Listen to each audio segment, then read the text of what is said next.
Pour perdre du poids, il faut pouvoir modifier ses comportements. Pour pouvoir modifier ses comportements, il faut pouvoir modifier sa représentation d'un certain nombre d'aliments. C'est en modifiant cette représentation qu'on va pouvoir se détacher d'un certain nombre d'aliments qui sont toxiques, qui sont mauvais et qui nous font prendre du poids. Je vais prendre l'exemple du chocolat. Le chocolat, c'est un aliment qui est très gras et très sucré. Alors pour les gens qui sont minces, ce n'est pas un problème d'en manger, surtout s'ils en mangent 1 ou 2 carrés. Mais pour les gens qui sont en surpoids ou pour ceux qui veulent perdre du poids, c'est un aliment qu'il vaut mieux éviter. Alors pour modifier la représentation qu'on a d'un aliment, comme le chocolat par exemple, il existe 2 techniques qui fonctionnent plutôt bien. La première technique, c'est l'hypnose. L'hypnose, c'est une technique qu'on utilise nous dans un programme qui s'appelle le programme d'hypnose diététique et qui permet véritablement de perdre du poids durablement.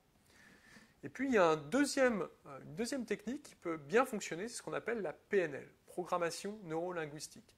C'est-à-dire que c'est à travers des histoires, à travers l'utilisation d'un certain nombre de mots, on va essayer de transformer, les représentations qu'on a d'un certain nombre d'objets ou d'aliments.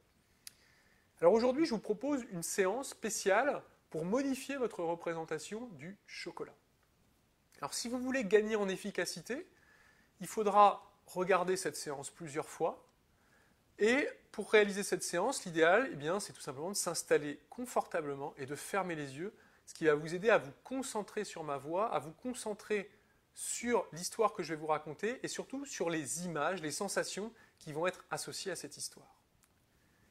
Voilà, écoutez, je vous propose de vous installer confortablement et on va pouvoir commencer. L'histoire que je vais vous raconter, c'est l'histoire du chocolat. C'est l'histoire de la fabrication du chocolat.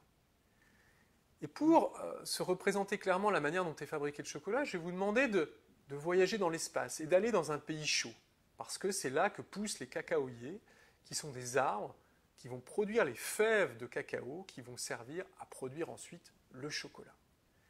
Ces cacaoyers, ils poussent en pleine nature, et puis sur les flancs des montagnes, et ils produisent donc ces fèves. Et au moment de ramasser ces fèves, en fait, les fèves de cacao sont trop petites. Donc ce qu'on va faire, c'est qu'on va couper des branchages avec le cacao.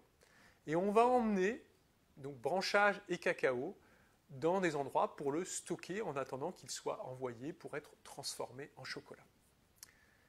Le problème, c'est que quand on ramasse le cacao, on ramasse à la fois le cacao et on ramasse aussi des branchages. Et avec ces branchages, on ramasse aussi tout ce qui vit dans les branchages. Et dans ces pays chauds, il vit tout un tas d'animaux et de créatures dans ces branchages. Et ils vivent notamment des insectes.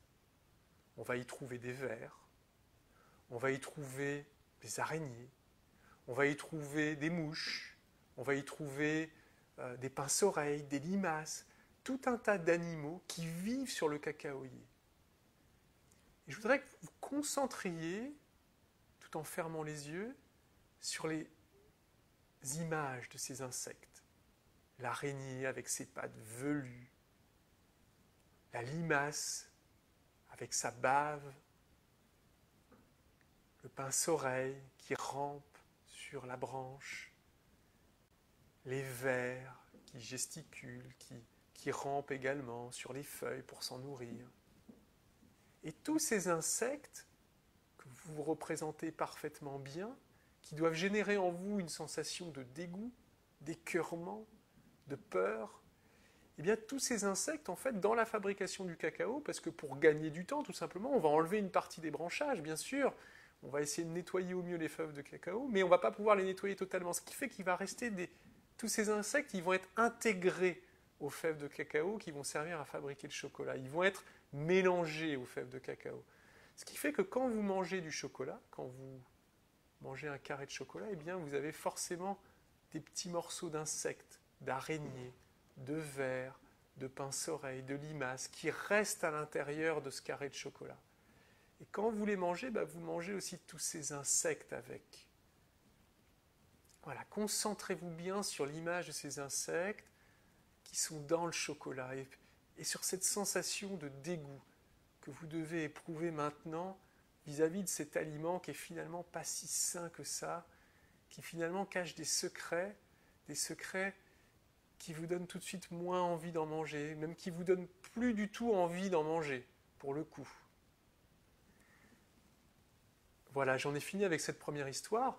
Si vous voulez lire d'autres histoires qui vont vous permettre d'arrêter ou de réduire la consommation de certains aliments, je vous invite à lire mon livre. Dans ce livre-là, je m'attaque à des idées reçues, je parle de psychologie, j'explique pourquoi on mange trop et comment on peut faire pour moins manger, et je donne également plusieurs histoires qui peuvent vous aider à réduire votre consommation de certains aliments qui sont particulièrement néfastes pour votre santé. Je vous dis à très bientôt.